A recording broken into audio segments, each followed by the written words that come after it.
Hello everybody, what's up? You're listening to I Was Just Wondering with Tom Salmon, the podcast that dives into music, film and games and everything else in between.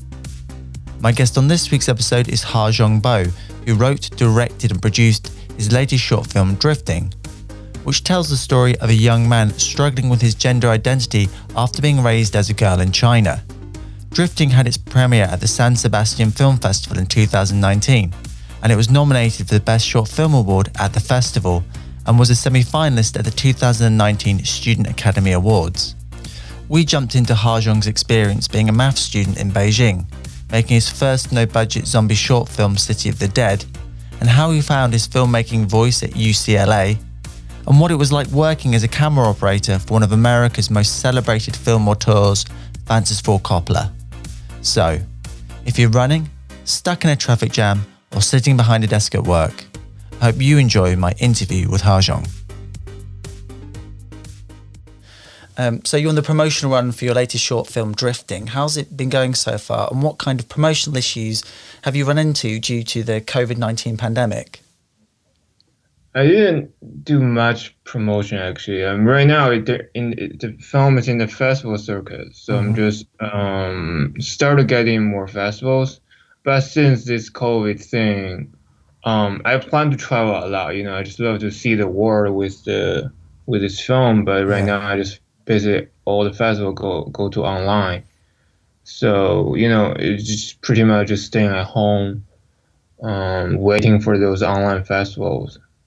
And really hope this COVID thing can be over soon. And in terms of the online festivals, I should just sort of say that Drifting premiered at the San Sebastian International Film Festival last year, and it was nominated for the Best Short Film Award. What was that experience like, and why is San Sebastian Film Festival such an important one for filmmakers? So I'm surprised when I heard from them, like my film got in. It's definitely one of the most prestigious festival in Europe. So I wonder, it's definitely kind of, it's basically the first big festival experience for me, and you just get a chance to see a lot of great films and talk to your fellow filmmakers. I just make friends with all the other filmmakers who got into the student section, and it just makes you feel okay. Maybe you have some potential to keep making films. And what kind of films did Drifting play against in your particular block of programming when you're at the festival? We're in the called a next film student session. It's the only short film section the San Sebastian has. So the festival invites kind of 14 films from all over the world. My film is the only one from China and the US. In terms of like the online film festivals, because I assume you've submitted to a fair few of them, but in terms of getting back acceptances from that, have they told you they've gone through the process of quite how that's going to work in terms of sort of screenings and things? So most of the festival I got in, they still haven't started yet. The most recent one should be Atlanta, and there's a Germany's one called Film Fest Dresden, but they all postponed it. So I haven't had any experience with the festival playing online yet, but it's gonna soon. But after they told me, oh, you got in, but we are postponing the festival. At first, there's not saying, oh, we're gonna go online. But some couple of festivals, they already decided we're gonna just go online, and this is kind of what happened through a platform they use. But some other festivals, they're still hoping to get a real event. And I guess like one of the major benefits of attending a film festival like San Sebastian is that you get to mix with other filmmakers, producers and writers, and potentially build sort of like context in terms of furthering your career and maybe finding your next sort of opportunity. Exactly. Did you make many good contacts at San Sebastian? I definitely make some connection, but I think the most important is still, just experience the festival and know your fellow filmmakers, because that you guys basically all a student at the time, and you got in the same time, you just partied together. I think that's you just form a friendship with other people around the world. It just opened up my horizon. Right. So for people who haven't seen the short film yet, what's Drifting about, and why did you want to tell that particular story? I think the film Drifting is about those people who's living against their will, but I think the essence of the film is about love and family. So just sort of jumping back a little bit to the beginning of your creative journey, and just to sort of find out that sort of what led you to make sort of Drifting. So in terms of growing up, what are the kind of films that you were into, and were there any particular directors that you were really into back then and that still influence your filmmaking style today? So I had my early education in China, and then I went to the U.S. to study film a little bit more. So that, like, of course, at the beginning, like the films influenced me a lot are films from American, from Hollywood. Those films make you feel good, make you excited, make you cry. And then after college, I went to the U.S. I went to the Art Institute of Chicago. Yeah.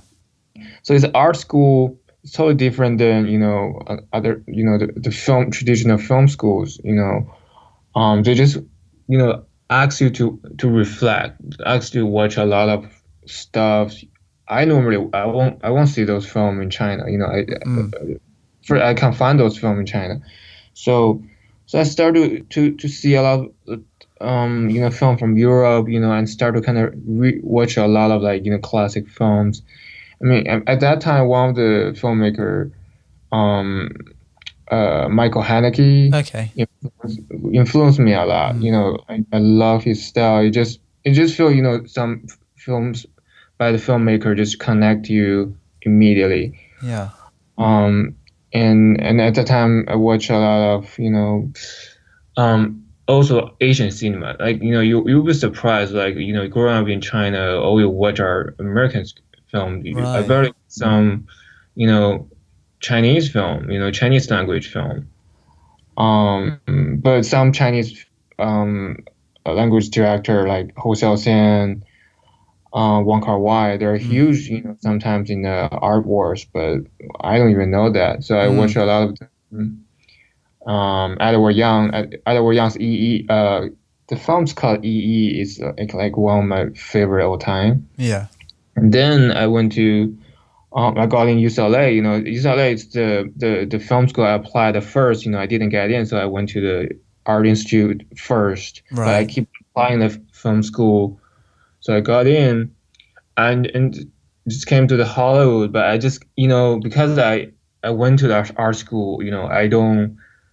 I started, think a little bit more. I don't, specifically only watch Hollywood films anymore. Even I still enjoy watching them. But before I make this film, I have to say Tarkovsky, the one influenced the most because I watched all his film at the time, and it just connect me a lot. Like the film Nostalgia, it's really had impact on me at the time. So he the one definitely I would say who influenced me the most before I make this film, at the time. Right. And also Bergman at the time. And there's a lot of other film, Ken Loach and Andrea Honors. They're one of my favorite filmmakers too. But those are the filmmakers I kind of influenced. In terms of film and its universal sort of like nature, and growing up in China, and I'm going to probably draw some very broad sort of generalizations in here that it's sort of like growing up in China, I'm assuming, is markedly different than, say, growing up in the UK. But it's interesting that you can gravitate towards Ken Loach. And was there anything, what's it about Ken Loach's particular sort of cinema that really sort of like affects you and that you can sort of like relate to? I mean, of course, all his films are social, involve social issues. It's kind of generated from those, but it's at the other end, it's also very simple. Right. It just kind of that minimum style kind of sometimes remind me of Bresson, but he totally have his own touch on the topic he's trying to say. I mean, that's kind of just, give me a aspect of, okay, you can tell story about normal people, and you bring the story from some, social events, but you don't make a big thing about it. You just tell an honest story, and it's just really simple and honest. And I think that's something I really like. But then after Ken Loach, I mean, at first I didn't watch all Ken's film, and then I got to see Andrew Honor's film, like Fish Tank, and that also hit me a lot. I think these two directors kind of, I mean, recently, really, really influenced me. Yeah. And just jumping back a little bit, I mean, what age did you get into filmmaking, and did you know right away that you wanted to be a film director? I think so. I mean, I grew up, from a family like classic middle class. I think since we're all single child, parents put a lot of attention on you. So from very young, I just have to study all kinds of art related stuff, but not only arts. I have to study English, study math. I'm a math student until I'm 18, and my first year is engineering in the college in China. Right. So I studied kind of math thing, but at the same time, I studied piano, saxophone, painting, these kind of things growing up. So I basically don't have time to play. And the only time I really enjoy, take a break or take my brain off, is just, watching a film. When I was young, my dad only allowed me to watch film when I was having dinner at home. So I really have to slow dinner so I can just, watch the whole film. And sometimes Dad enjoyed the film also, so he just let me to watch the entire film after the dinner. Yeah. And when I was watching those films, I just felt like, it's kind of like a nature thing. It's like, I feel I can do those things too. When I feel like when I'm enjoying the film, all I'm thinking is not, oh, this film's great. All I'm thinking is like, how can I make something like this? And I think that's kind of like I think that's like a mindset, like one, there's something I really like. I just, can learn them from watching at the beginning. You just learn the basic. I mean, like driving. Like driving is something I feel I can drive before I went to a drive school.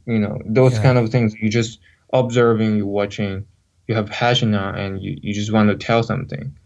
So just jumping back to 2012, while you're studying at the Communication University of China in Beijing, you made a no-budget short film called City of the Dead. I mean, how did making that film help you in your filmmaking journey, and did that lead to big opportunities for you? I don't even know you researched that experience. Yeah. I deep dived. Let me rethink. Okay, so during that college, that's first of all, that's not a film school, but my major at the time, I transferred from my first year's engineering major to a film production major, and but that department, the major focuses more on post production. At the time, the visual VFX thing is booming, and people are excited about it. So I kind of studied the post-production and making visual effect. But all I want to do at the time is like, I want to tell my story. So so the City of the Dead is my thesis short film for that program. But before that, I've made some music video because I read music at the same time in college. So toward the end of the school, I'm a big zombie film fan, actually. So, and at the time, like, I was really, really enjoy, the film, like 28 Days Later. And that's like one of my favorite zombie film. And The Walking Dead, the TV shows are also very popular at the time. So I'm like, okay, I want to try to see if I can make a zombie film. It's kind of like my childhood dream, I was talking with my high school friends, was planning to shoot a zombie film at my high school when I was, before I graduated from high school. And I think that feels like a dream, if I want to become a filmmaker, I want to make a zombie film. And that's also kind of like a TV pilot thing, inspired by, The Walking Dead, at the time. So like, at the time, the films I have watched is that the type of film. But and then and some I have three, two other partners, they really trust me, like Yeah. I'm a guy not from the department originally, but they jump in and they trust me. I know we collaborated before, so we said, okay, let's do it. Nobody have done a zombie film at the time. Mm. So we did it. I mean, I don't know if you have watched the film yet. Yeah, but I've watched it. I haven't watched all of it, but I've jumped and dipped in and yeah, out. yeah, but I mean, I enjoyed every minute of it, and it's kind of my first experience shooting narrative film anyway. Yeah. So, but that film didn't play well in China online, I would say. I mean, it played really well on YouTube. I'm surprised. At the time, I have no knowledge about, you can go to a film festival. I just put it online immediately. Yeah. And YouTube people love it. Have a lot of views. But in terms of open to my next doors for filmmaking, Yeah. no, I don't think so. From what I sort of seen, watched the short film, it was involved. Like you had a lot of sort of VFX, you had a lot of sort of inserts, a lot of like camera movements. You had like cars, people, like practical effects and stuff. So it seemed, I should say, it's sort of 17 minutes long as well. So it's very ambitious for a first short film. And what's kind of interesting about sort of zombie films in general is typically with the very best of them, George A. Romero's Night of the Living Dead. There's always like a sort of seam of social commentary that runs through those, whether it be racism in the first movie and then later sort of like consumerism and things like this. Was that something you actually wove into that particular story yourself? Not really. At that time, I don't think about those things. I just want to make a film that people can enjoy, but I also embrace my personal life. I mean, I shot in my own dorm. I'm just every day thinking about what happened if that zombie virus happened. What if, and then what I'm gonna do, Yeah, and also that film is basically just instinct for me for filmmaking, because we didn't learn anything about professional filmmaking. So all those insert, when to shoot a certain shot, I just by myself, Yeah. So just sort of moving forward just a little bit. So the time you sort of like finished up there, and then you sort of mentioned that you went to Chicago. Yeah. Which was the school, I should say. So it's the School of Art Institution of Chicago, where you earned a bachelor's degree in film, video, and new media and animation. We sort of spoke about it briefly. What really are the sort of like bigger differences between sort of like higher education, between studying in, say, Beijing and like Chicago in America, in terms of the studying culture? I mean, I don't think the education really can educate me about the culture. It's more about experiencing life. Right. Like, I mean, when I was in Beijing, that film is very socialized, because all the people who went that film are going for like, advertising, TV, that kind of thing. So it's kind of like a society itself. It's more like a first step before you go into society than other some tech schools. Right. So at that film, it's basically more about how to communicate with people, Yeah. and to making friends.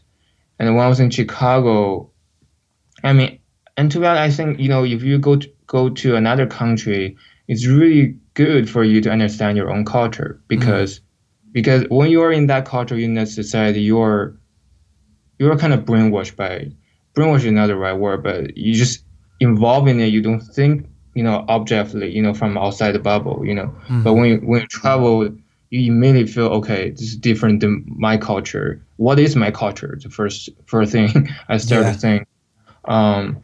So when I was in Chicago, I mean, the first, of course, kind of like we all the foreigners call it culture shock. My English is not that good at the time. I don't understand any, a lot of jokes, the teacher talking, and those artists, they critique my film, The City of the Dead at that time. Like, you're really well, technically really well done. You can tell a really good story, but what's the essence of your film? What's your voice? As an artist, you just have to have a voice. And at the time, I don't think about those things, and you just want to make something people can watch and happy. But when I start to get asked by the question, I start to think, okay, um, film is much more powerful tool than just simply making people happy. And what is my voice? And at the time, it's still, just watching more, experiencing more in the local culture. And so I wrote another script called Haircut. It's a short film I made before Drifting. You just like embrace the life there, Yeah. and from that part, most of the film I wrote is entirely based on my own experience, because I think I started kind of trying to see what kind of film I want to make, Yeah. and also just embrace the life, my personal life in a different situation. Um, yeah, so I think at that time, like, there's certain films. I know what kind of film I want to make. Even I'm still not sure right now, but I mean, you have a idea of, the power of storytelling. And while you were studying in Chicago, you became Jennifer Reeder's assistant, who was a Sundance nominated film director, artist, and lecturer. Her latest film, Knives and Skin, was described by The Hollywood Reporter as refreshingly weird. So what was it like working for Jennifer, and what did you take away from that experience? Oh, wow. That's basically, I was in school, it's all just teaching, just learning, watching films. But when you really work for someone like her, she have a big impact on me. In terms of understanding the film world in general, and understanding what it feels like to be on set. Compared to professional Hollywood set, I think Chicago is more like welcoming. And Jennifer treated me really well at the time, since I'm an intern, knowing nothing. Yeah. But she just teach me, she didn't like really teach me what is filmmaking, but I just watch her, filming on set. At that time she already got a short, got in Sundance, and I watched the short. I watched all her short actually, because the first job is, putting some subtitles on all her shorts. Right. So I got the chance to see her films. And she also kind of like my early teacher was about feminism. So everyone, after I shot a film for her, she gave us everyone a shirt saying, feminism as fuck, something like. Yeah. She's a just really cool person, and just watching her on set, the way a director to can encourage people, encourage your crew, encourage the people who is working hard, and encourage and communicate with the actors. Yeah. And it just really like influenced me. Even my style might be a little bit different than hers. But she told me, okay, this is what a director should do, and this is indie filmmaker at the time should do. And we were working for her film called Crystal Lake. I think the film went to Berlin. Right. We still kind of sometimes we'll interact, through Instagrams. When her new film came to LA for a premiere, I always, went to see the premiere, and I'm still good friend with the cinematographer at the film, Chris. So we are still in touch. That's kind of, for me, it's like it's a very warm learning experience. Yeah. And she has a very unique point of view, which I think is important for a filmmaker in terms of finding your voice. She has a very particular and unique voice, and from what I understand of her work, she does sort of critique American culture. And I just wondered, through that, did that make you reassess perhaps your own perspective on where you sort of like were brought up, and how that could be sort of like woven into film? Yeah, I mean, all her films, I think she's also drawing from her own experience. That's something like, really also encouraged me to think back about my personal life.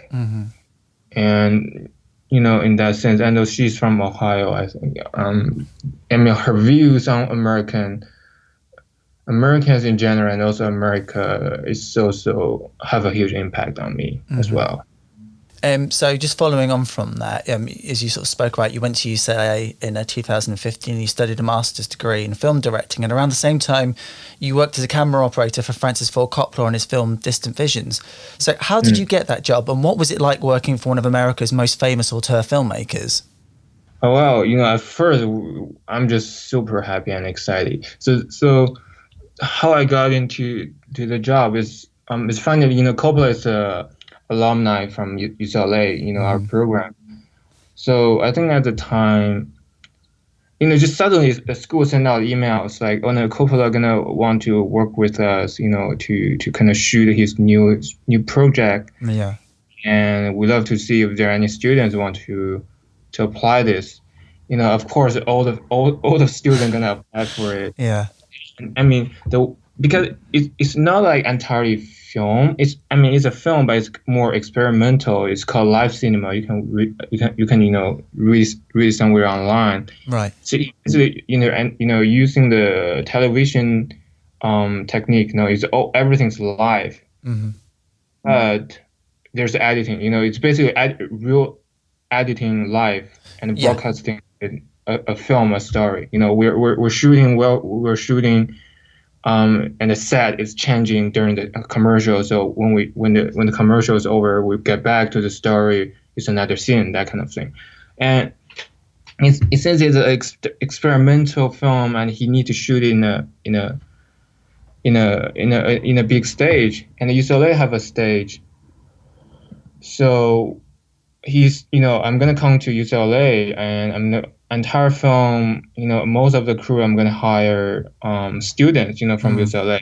I think he's trying to give back, kind of more, using this experience to collaborate with students, and he's, to teaching, in that sense.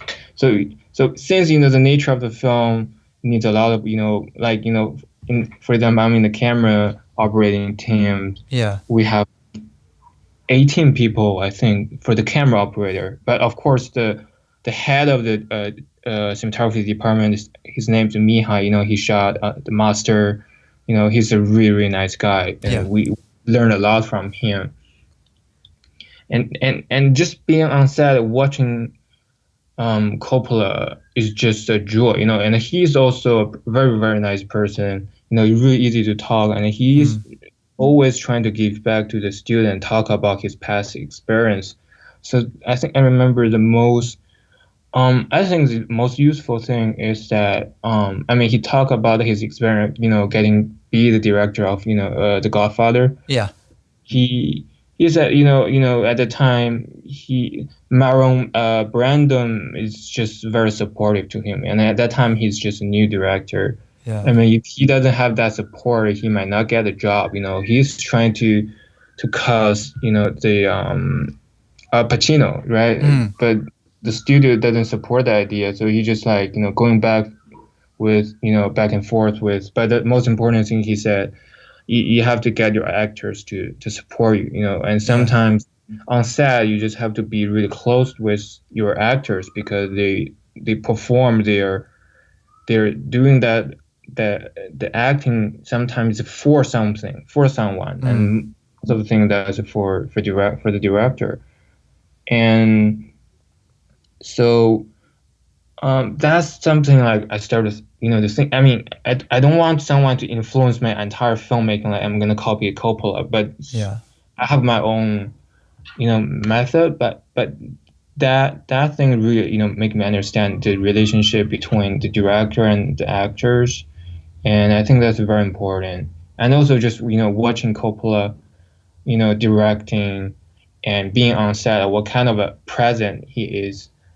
He was, he just to constantly make me thinking about what the director should do, and so it's a great experience. Was he particularly hands-on with his actors and the people that he was sort of working with? I imagine there's a great sort of deal of respect to him, but were they able to sort of feedback and say, hang on a minute, Francis, maybe you might want to go a little bit of a different direction on this? Was he open to sort of feedback?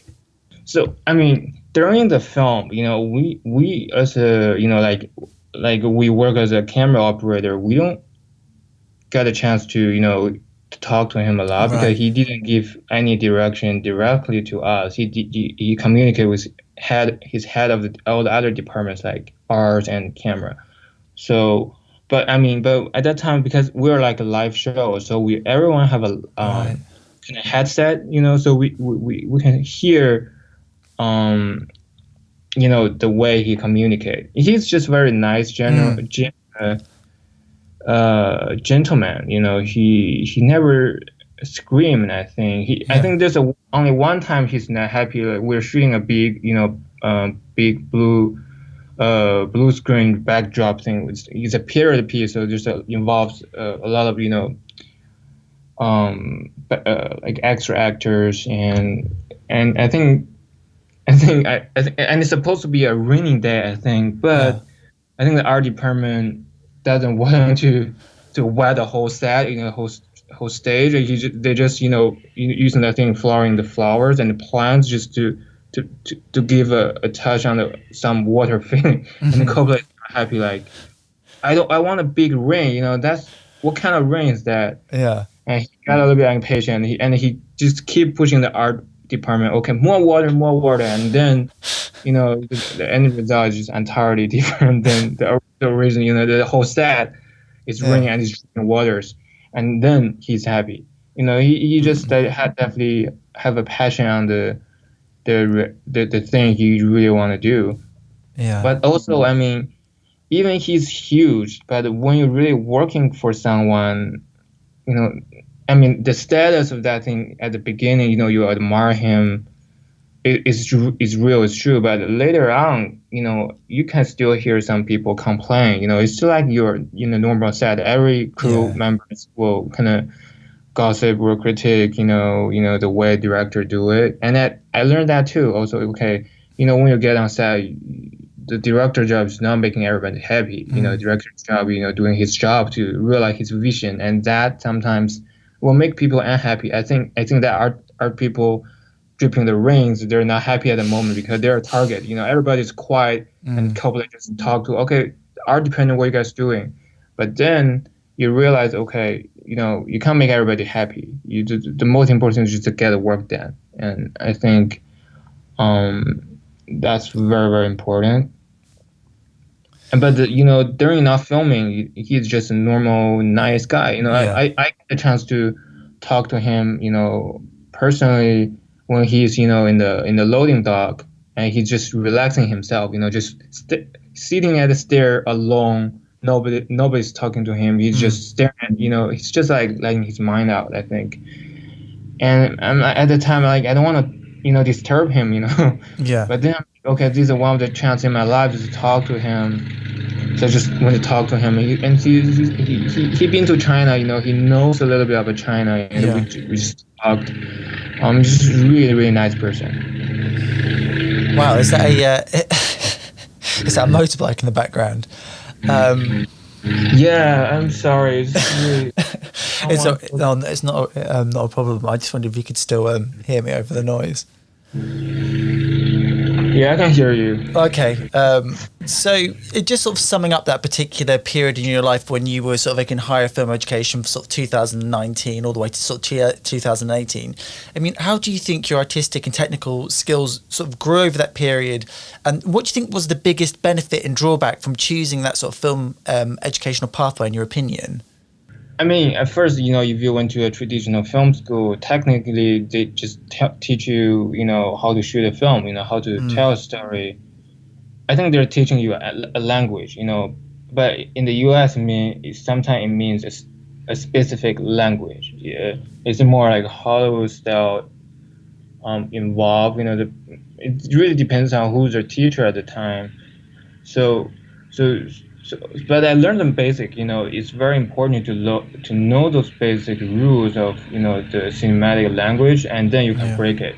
But since I always enjoy all kinds of films, and it's very experimental film from art school, I have a different aspect, how to use those language into storytelling. So that's why directing is a little bit, different than normal, editing, back and forth, that kind of thing. Yeah. So that's definitely, and also I think the good side is like you make a lot of friends, who also want to be a filmmaker. And I think in this, for the career, I really feel, you need someone to talk to support it, to get notes, who also want to be a serious filmmaker. Yeah. And I think film school give you that environment. You can get it somewhere else. You just have to keep always researching people if you're out there. But film school is a safe environment for you to kind of realize your voice. But I think the backdrop would just, I would say, I mean, your use your habits, or the something you like becomes your life. And it almost feels like, I mean, it's not like, you learn something different, and you can enjoy the cinema and purely. But right now, you just have to watch a film and start to think a lot of things, like how to make the film, how the story come up. It's just a little bit different than, you becoming a normal audience. But the same, I'm always telling me, just try to think as a normal audience at the time. Just take your brain off, just purely enjoy the film, because that experience is very important too, I think, as a film. And the other drawback, I think, is like, you just no way back. Yeah. Like, if I have my undergrad from another major, like for example, if I just keep doing engineering in my college, maybe, you can go back to something else other than film, because then film is very different career. But now, you basically just have to go forward. You just kind of like a tunnel view. Just have to do certain things to write a story and make a film, that kind of thing. So right now I'm more like, trying to not limit my life, Right. only on the filmmaking side. It's more about experiencing the world, and making friends with other, the people not related to the film. So now let's sort of deep dive into your latest short film, Drifting. So Drifting is set in rural China. So just to frame the film's location and story, I just wanted to learn a little bit about your relationship with your sort of home country, which you sort of speak about briefly. Now, I've spoken to a few young Chinese men and women who've studied and worked abroad, and they have sort of like mixed feelings on the country's political and economical and social direction at the moment. And I think that's because they can look at these issues from an outside perspective. So for you, what concerns you most as a filmmaker? What do you think about the problems facing China at the moment? I mean, first, when I'm starting to make this film or write this film, I didn't think about, those kind of social issues. Social issues is, for me, it's just more, when it's really impact on my life or my friend's life, I start to think about it. Yeah. But the original of the film, is the fight scene. That fight scene really happened to me.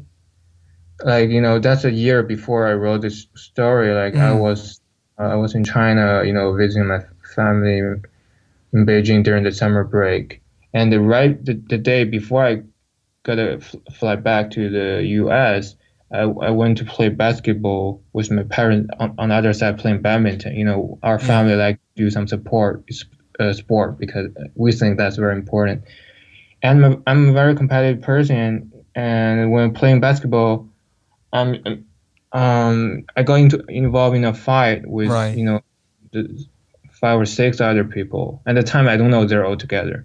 So we got into a fight, and since the day before I go back, I don't want to cause the trouble, So like but the other guys really started cursing a lot, It's like, and it involved my parents, those words, and I started to get really pissed, and then I think they're like 6 people, they're trying to bully me, And also, Asian looks really young sometimes, and my face looks really innocent, I feel. So they think they can take advantage of me. They don't know I'm pretty strong. Yeah. So I got circled by them at the time, and my parents, they're playing, with their friends, on the other side of the court, Yeah. and my parents saw me get circled, and they just break in the circle and kind of fight with me against those Wow. other. And I remember, my mom got thrown on the ground because she's trying to stop a person who is trying to punch me from my back. Right. And I Gosh. heard my mom's like, scream a little bit of like, ouch. Mm. And then I'm like, that I never, I mean, I feel my whole body got numb, it's just crunch, it's like, Yeah. I'm that angry before. And I just started talking to the guy who's, throw my mom. Mm. And I think that's just, your body is just totally numb and using so much strength. So I just jumped on that person, but I jumped and he ducked. So I didn't really jump on him. Yeah. But before I fall on the floor, I got to grab his shirt and, throw him, Yeah. Yeah. And I remember I threw him really far. And I was okay. Am I this strong at the time? But the energy of the anger Mm. makes me think this, the pure, experience of, love. And at the time, I don't really talk with my parents a lot. They always Mm. tell me talk to them. But once this kind of situation came up, they just the first one sacrificed themselves to jump in. Yeah. Yeah. And the experience is the original one make me want to make this film. Right. Wow. And then I started, so that's the time I did make the decision. Okay, this film, I'm gonna make a film about this experience, about my parents, about the family in China. Mm-hmm. And then I started to rethink about my life. What's the most important thing for me? I mean, I think our generation, the one child generation, everyone have a one child in the family. I think that's a huge impact for family. It changed a lot of things. So I want to talk a little bit about what that experience. Under a lot of pressure, a lot of expectation from your parents, and Yeah. I think I put that in the film. But before I'm like, I think I went back to China 5 or 6 months before filming because I Mm-hmm. want to go back to the place and experience the life there. I don't think I can make a film in China like 1 month before I go back because Yeah. I mean, in the US for a long time, I need to go back to kind of embrace the culture again and doing research. So when I was doing research, I heard a story about my friends telling me about this his friend. It's Yeah. like he got dressed up as a girl growing up, and his teenagers, he's a little bit struggling with his identity, Yeah. and that's really also hit me, and I started to research the what happened, during the period, the most strict period, those are the time when I was born, Mm-hmm. and and actually some similar things happens, because since everybody only can have one child, and it's not necessarily every family secretly have a second child. That's not always the case, Yeah. but people always expect the kid to be a little bit different. Like some family like girls, and they have a boy end up, so they Mm. dress the boy as a girl, you know. And sometimes it's the opposite, and I think like I think that thing only happens at that time sometimes because people are limited, and also they're trying to find a way to kind of hide it to fight back. That's Mm. some people have the girl, but they send the girl away or hide the girl so they can secretly have another. Yeah. So those story, um, I start to kind of think about like like my protagonist, because when I was writing the story, I didn't kind of limited my what my protagonist is. I want to Right. embrace the journey of doing research.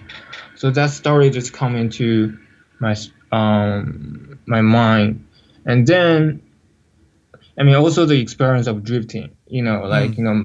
some of my friends, they just enjoy they're car drifters and also specialized filming car stunts stuff. Yeah. and they're my high school friends. So they put me in a car. That's also way before writing the story. I just enjoy the experience in a drifting car because it feels like freedom. Drift is like events.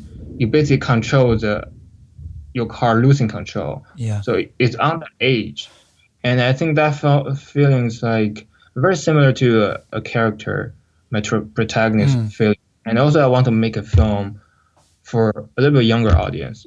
For my generation, things I like. I don't care about other people. Older people think what it is, but I just want to make a film people also can enjoy. So I decided to kind of put drifting in my film because I also like cars too. What's interesting about the drifting element is because my experience is sort of like drifting, I guess, is from like Fast and Furious, Tokyo Drift. So it seems like hyper masculine in terms of, but then also you've got this young man who's actually in conflict with his own sort of identity and sort of the femininity that's been forced onto him by his parents to hide his sort of like true identity. So it's a weird sort of like, well, not weird, but it's an interesting juxtaposition between those two the worlds, between a very hyper masculine and a very sort of like feminine, which I thought was a very interesting thing. Yeah, totally. People will think, the masculine, Fast and Furious, the guy always look like that when they're doing car drifting, but that's are totally, stereotype, or Hollywood, like my friends, they're not like that. They're just normal guy. They just love, drifting because drifting for them is a way out. Yeah. And hearing them talking about the experience, why they love drifting, and drifting is not like an expensive event thing. Only rich people can do that. They're just normal kids, and so I totally see my protagonist doing that, and also, and but to be honest, before I find my actor, I still don't have a really kind of grasp on who the protagonist is until I find my actor, because at the time I can't really find any. I think that's something I learned from US, but I can't really realize it in China, is that the quality of the professional actors. Like US or maybe in the UK, you do auditions. You get to know a lot of really good actors from auditions, but in China, I can't find someone who's really convinced me to play the role. Yeah. So I started went on street casting. I just take a walk every day and go to take on a bus or a subway. Yeah. And I found my guy on the subway. And he's just a kid, like 17. He never acted before. I just approached him like, "Hey, do you want to come to my audition? I'd love to give you a chance to see. I'm a film student from the U.S." And he's really happy to take a try. And I think he, like, after that, like, we start to not rehearsal, because at the first I didn't tell him I'm gonna cast you. It's more like get to know each other, know his parents, and he's going through a very different but also typical teenaging identity experience. He's constantly doubt himself. So that's basically a journey of how to make a film in China. You just street casting. I was just imagining you walking up to this chap on the subway going, "Hey kid, do you want to be in a film? Come to my audition." Because I think in the UK, if you were to approach somebody like that, they'd be like, "What?" They automatically think it was sort of suspect was going on, and then until you can sort of like convince them and say, "Hang on, no, this is legitimate. This isn't another kind of movie. This is like a real like movie that I'm making." I mean, in the U.S., in China, it's the same. Just a lot of people. I'm lucky I didn't, have to cast a girl. Like, because I'm a guy. Like, if I just go on the street and talk to a girl, "Hey, I want to, have you in my film," they're gonna think I'm crazy. But this kid, there's something special about him. It's just like when I saw him, he just stand out. From the entire, subway. So I'm just really lucky to find him, to be honest. And I also found some other people on the street. I found like 3 or 4 people from the street. At the time, I just compare them constantly, constantly meeting them, and I just feel this kid is right. He's maybe not a open person because he never act and his body is strict. I never said he can do the dancing before, Right. but Yeah. but the funny thing, the music in the dancing, it's also I found it from the street costume because one of the street cast person I almost cast, he's a musician, and so but I didn't end up casting him, but his music really, I told him, show me your music, and he showed me this music and said, okay, that's a very interesting piece. I really like. I'm thinking maybe I get a chance to put it in my film. But I mean, there's another story about filming that dancing. I don't know if you want to know. Yeah, sure, cool. Please tell me. So the dancing origin is not like this. The music is entirely different. Like because I'm not sure the scene itself is I want to kind of express his feeling. It's he's basically in his mind. He can be free, and he's picturing he's dancing with a family. It's a beautiful, relaxing moment. But since my guy, he's not a very very he's a little bit self-conscious Right. moment. So I'm like, okay, I have to do rehearsal with him on the dance. So we found so originally I planned to use a very traditional Chinese sound. It's a really slow dance move, and I found a dance teacher to kind of help me to loosen him up, to make him comfortable with his body, with movement. Yeah. So we rehearsal the entire thing. We planned certain even dance moves, and before the day before I'm shooting that dancing, I make him practice again about the filming. So I told him, you practice now, but on set you just forget your move. Just freely move yourself. But I'm gonna prepare another sound for you. You just have to improvise it. But I'm not gonna show you right now. You're gonna listen it on set. So after we filming the entire the old plan, the old slow downs, and he did that. But I'm like, I want some surprise. I don't want to, limit to something I rehearsed so many times. So I told him, okay, from now you're on your own, and you just, forget yourself, forget your body, just experience it. And then I changed that sound to the sound of this, dance music. Yeah.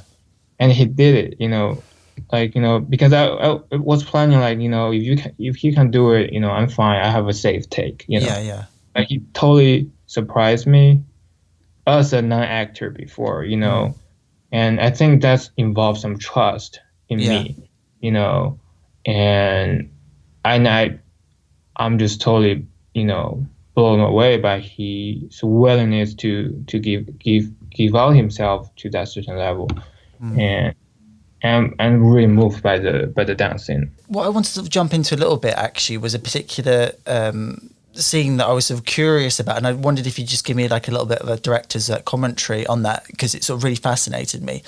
So there's a pivotal scene when Yan confronts his parents before he's going to leave home, and I just if you could just walk me through some of your directorial choices. So from what I noticed from the notes that I made was that that the camera is sort of locked off and it's away from the actors.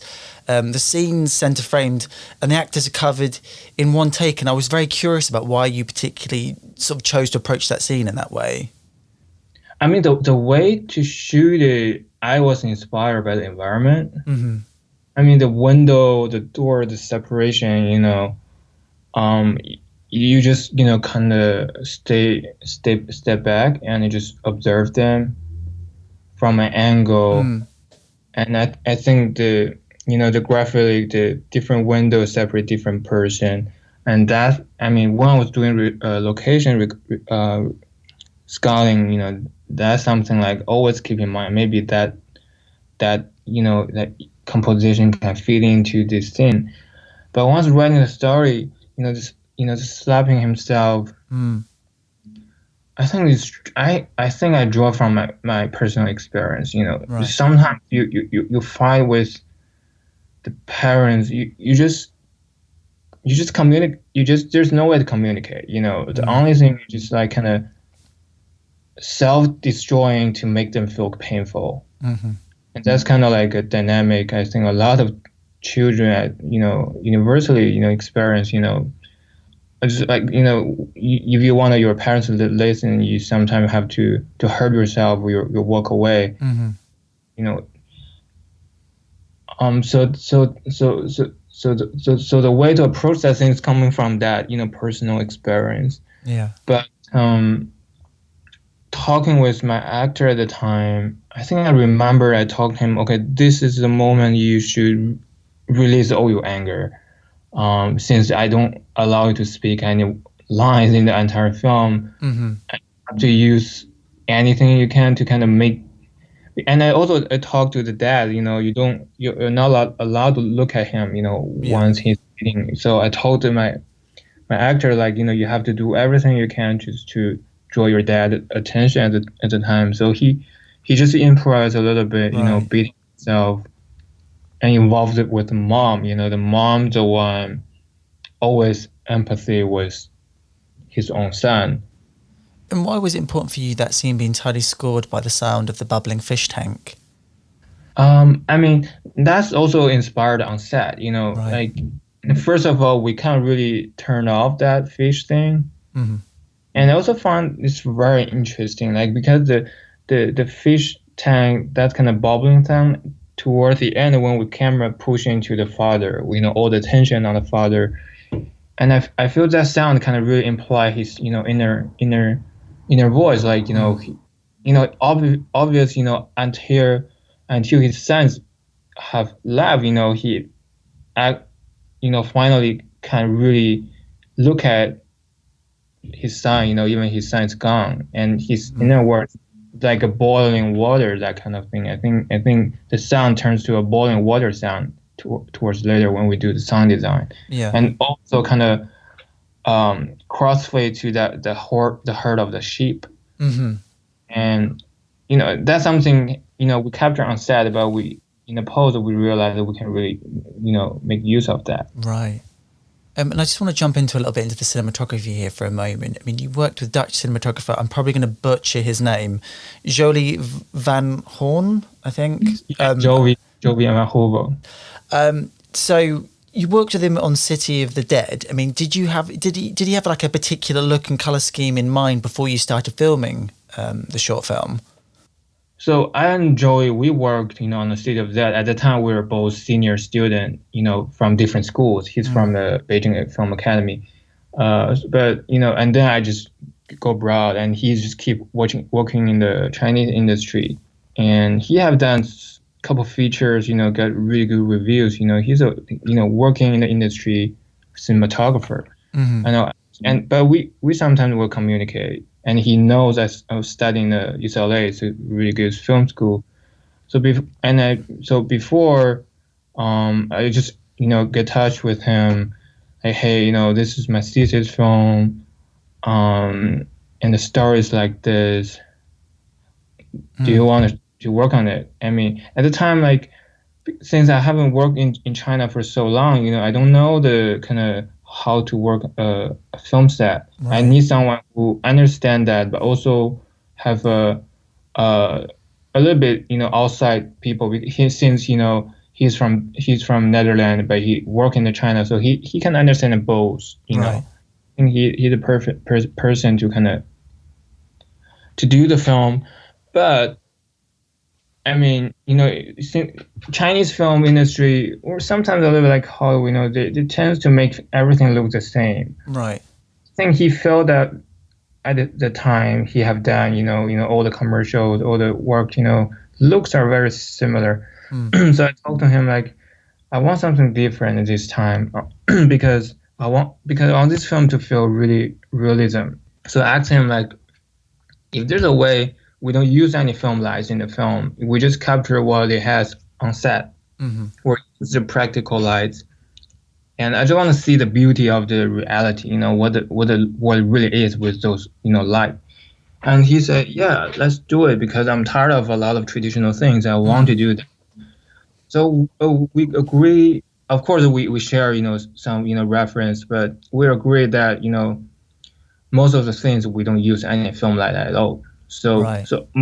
But I think the only film light we use is after the house collapse, in the Yeah. dark. We only use one film light because there's no way to see things in that scene entirely dark. But all the other scenes we didn't use any film light. It's all practical. Mm. So that's the look we decided before we're filming. In regards to that, like you know, filming, and drifting in the taxi on that empty stretch of road. I mean, did you run into sort of like major problems when you were sort of like filming it? And I mean, how did you sort of like mount the camera on the car and also film him while he was in the driver's seat as well? That's kind of interesting to me. I mean, mounting a camera on a car is not that hard anymore. They just mounted it on the front of the car when we were shooting the day car scenes. When drifting a car, we drift the car in a kind of like airport, abandoned airport. Right. So it's an openness, and also drifting a car doesn't require the high speed. You just make the circle a simple one, and just very easy.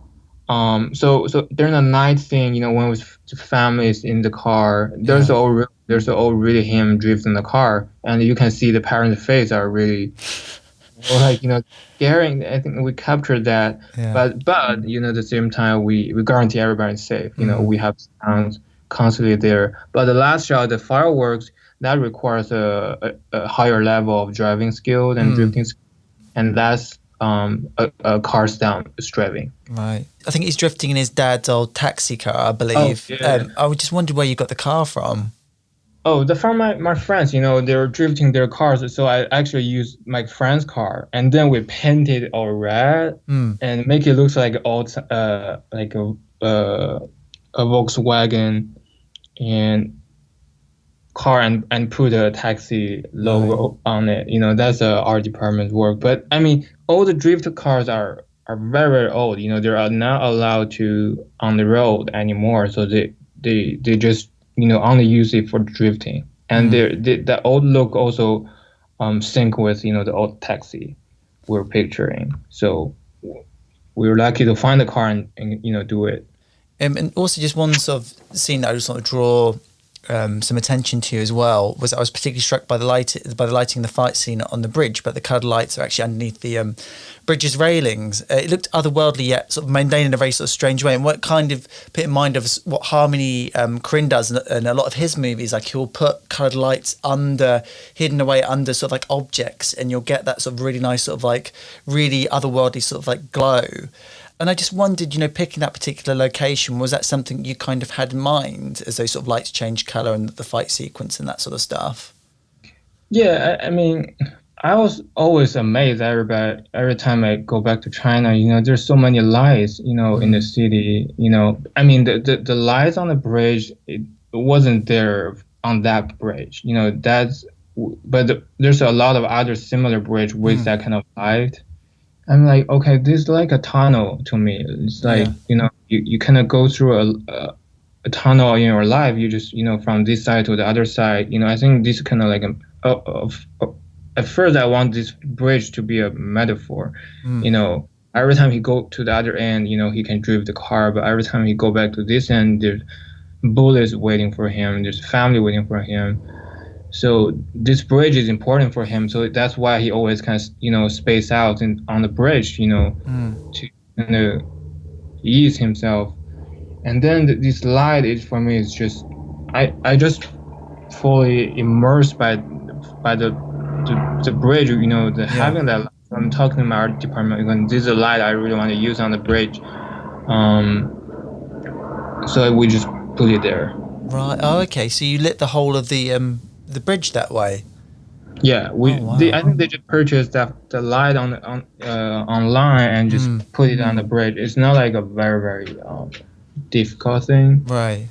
And then just one sort of final question on the cinematography. I just wonder why you chose the sort of aspect ratio of 1.78, which I believe in the US or the UK is 16:9. Okay, did you notice there's a aspect ratio change from 4:3 to 19:9? in the film. Yeah. No, I didn't know. I was just looking at the IMDb, sort of what it listed in the aspect ratio on there, but I wasn't aware there were one that's changed. So why did you sort of like change the aspect ratio? Yeah, I mean the time the ratio changes when the door collapse, Right. when the parents fight for him, and then he get back, to find out how this gone. But that's the moment, like, we don't care anymore because the families are back together. Mm-hmm.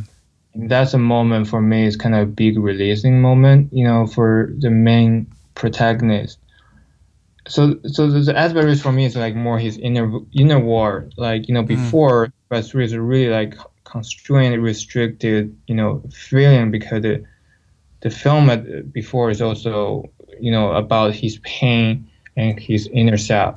Yeah. But I think after the bridge is such a big release for him, and he feel he have a family again. He knows that, in this world I'm not alone. Yeah. And I think I'm using the door collapse kind of to have that natural aspect ratio change. A lot of people didn't know that when they watched the film. It's just totally natural from 4:3 to 16:9. Right. And I like that. And after that, just family get back together, and he put his parents in the car, drifting. I think that after that,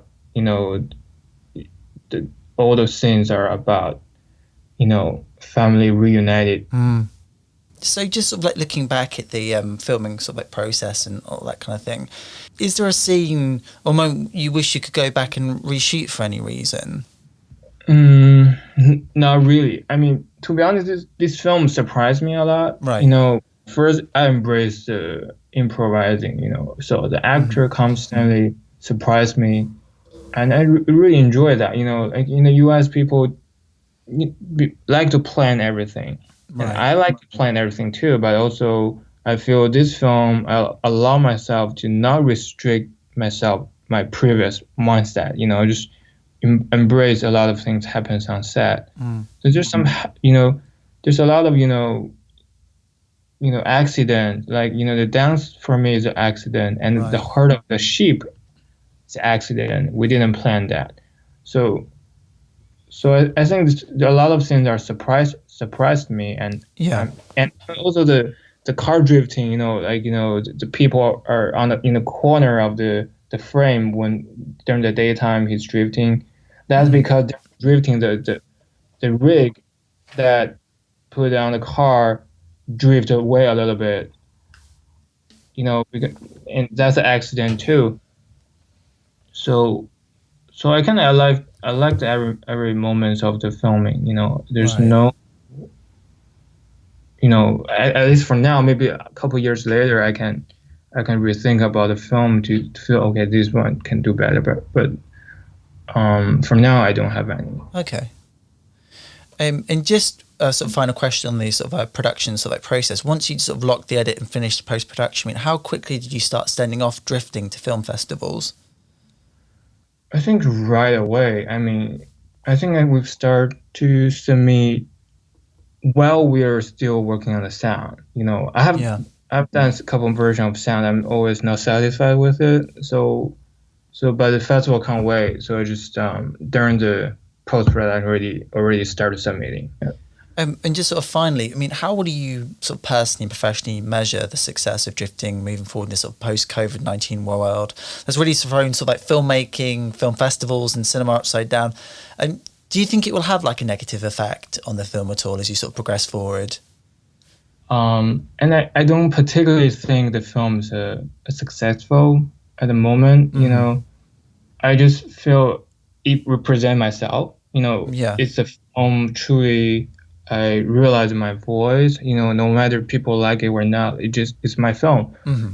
And since the film has already got into first film festivals, the rest of it is just keep submitting it, put it out there, but already trying to be away with this film, preparing my next film. So I'm writing my my first feature right now. Yeah. And it's gonna set in the U.S. story. but also preparing to shoot a couple more short films. You know, I don't want to get stuck in this one thing, because you have worked on this film since like 2 years ago. It's been a long time. I just want to get rid of it. Yeah. It's always you want to move on to the next thing, because the next thing is more exciting. So just finally, my final question for you is that what's your dream project if money and time wasn't an issue for you? I want to make there's so many films I want to do. You know, I want to do films in Hollywood. At the same time, I want to do a film about my family. You know, the history of my family, my grandfather until now. Right.